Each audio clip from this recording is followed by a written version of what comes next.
Hello, my name is Douglas Bloch. I'm an author and depression survivor. Welcome to your Depression Recovery channel, where each week we cover coping strategies and tips for healing from depression and anxiety.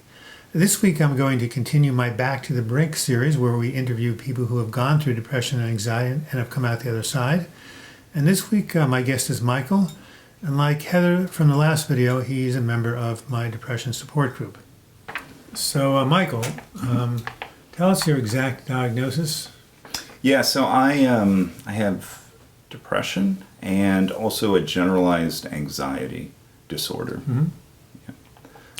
And oftentimes depression runs in families, anxiety runs in families. Are you aware of any history of depression or anxiety in your own family? Nothing formally diagnosed.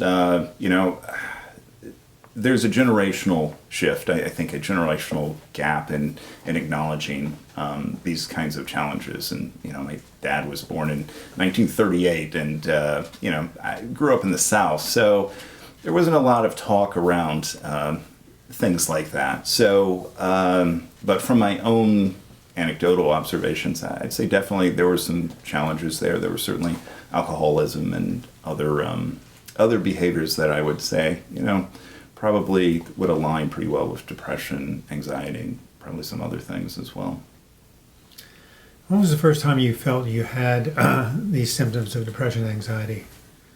Yeah, for me, it really built. There were a few life events that occurred that really changed my life. One of them was a difficult work situation where I was working in an environment that just wasn't good. I would say, it was kind of toxic, and I extricated myself from that. I decided I didn't want to do that anymore.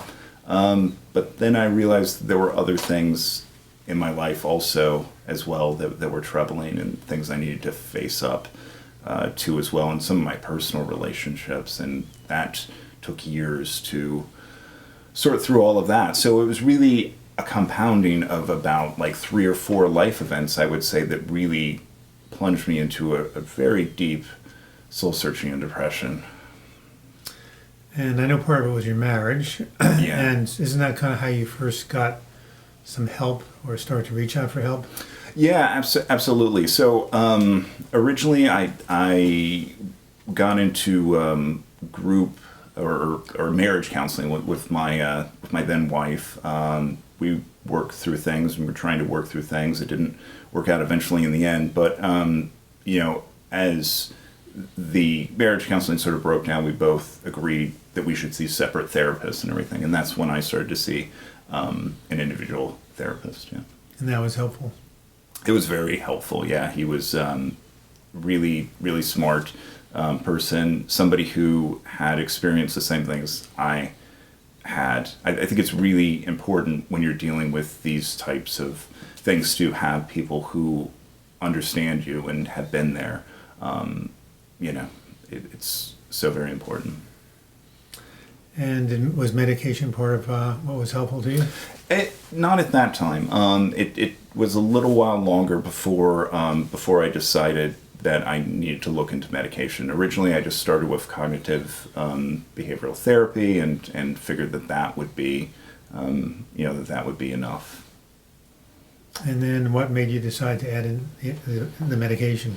I had a few rough days where there were some negative voices in my head, and they were saying, it wouldn't be such a bad thing if you didn't exist anymore. And that was really troubling to me. And I have children, and I have people who depend on me. And I just realized that things could spiral very easily from there. I go from, hey, it'd be great if, I didn't exist, to let's make a plan about this. What are we going to do about it? And then acting on it. And I didn't want to go any further down that road. So I decided that day to call a physician and get on some medication, just an emergency sort of situation. That I think it's just so important when you're in that place, just reach out immediately and get help and don't mess around. Reach out for support is my number 2 key of the 3 keys of mental health recovery. Absolutely. And you did that, and I take it the medication was helpful, because not everybody finds medication helpful like myself, and I must have done something that was somewhat useful. Yeah, it's been fantastic in that it's helped with both the depression and the anxiety. And I know you're very lucky. Yeah, I know many friends and other people I know have to go through a lot of medications to find the things that's right for them. I feel for them, and it's sometimes trial and error. So when did you finally emerge from this this episode?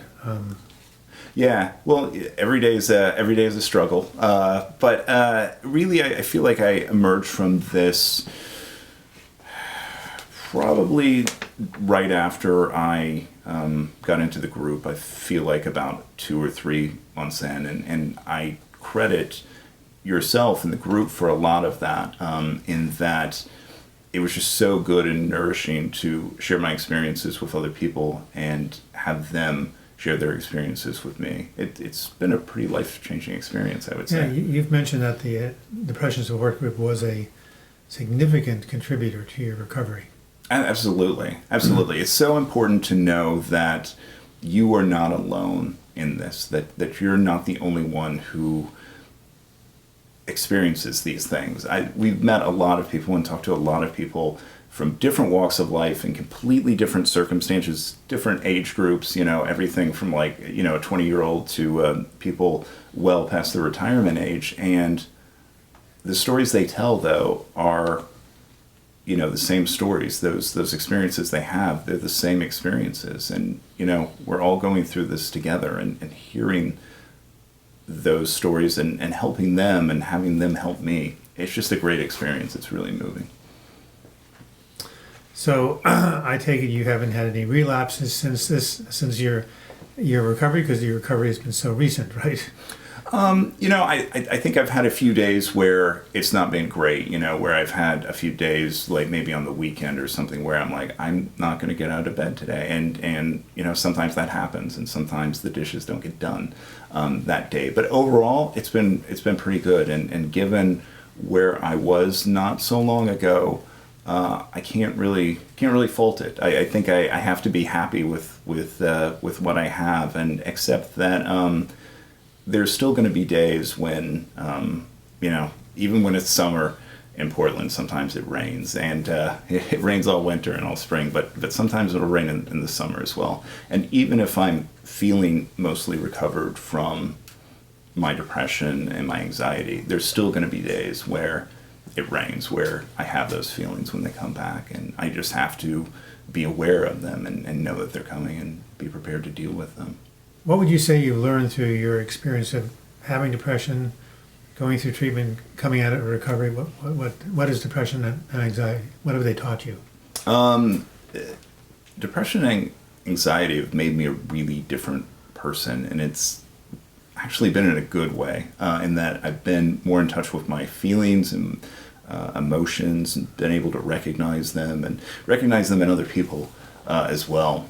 And that is just really a gift. I think I'm much more open with myself and with other people, and that's been great. I think one of a few of the things that keep me on track is making sure that I have things planned out in my future, making sure that I have things to look forward to. So like planning a trip to go see my parents. So that's really something to look forward to. I think if I don't have those things, something to look forward to, what's the next thing, then I get a little anxious and stuff, and got to remember to have people there to support me as well. And if I do those things and take care of myself, then I'll do pretty well. And actually, it's a bit of a blessing at the same time, even though when you're going through the throes of depression, you're just stuck, and you feel like you're never going to get through it. And what are the things that you do to keep yourself, from having a relapse? And right, yeah. So the thing you mentioned, right? Mention it a little bit. Yeah. Looking forward to things. Probably keeping up on your exercise. Keeping up on my exercise is a big one. Yeah. I get up every morning at 5 a.m. and I go exercise with my fiance. And it's really good. It's one of those things that you might hate it at the time, but you will always feel better after doing it. You just got to get that exercise, and Right. you just got to take care of yourself. You have a body and a mind, and you have to take care of them like you would take care of a car, just to make sure that they're going to run well for you. Any final words of wisdom you'd want to share with the audience? I think about reaching out and how they're not alone. I think. Yeah, I think that's so important. Is just make sure to reach out and remember you're not alone. And sometimes you can feel like you're really, really stuck. But at the end of the day, there are other people out there who are feeling the same things that you are, and you got to trust in that, and you got to reach out, even if it's really, really hard. Even if you want to isolate, do the thing and reach out, and remember to do the work. And it's hard when you're trudging through it, but eventually it will get easier. It will. It may feel like you make no progress some days, or you make negative progress where you backslide and you're like, nothing's getting better. But if you keep at it, eventually things do get better. And just keep that in the back of your mind, I would say. It's a good way to close. Thank you, Michael. Thank you. This has been Douglas Bloch. Thank you for watching this video. If you want to learn more about this work, just click on the links in the closing credits, which will take you to my website, healingfromdepression.com, or you can click on the subscribe button and subscribe to this channel. And until we meet again, I wish you the best in your mental health recovery. Thank you.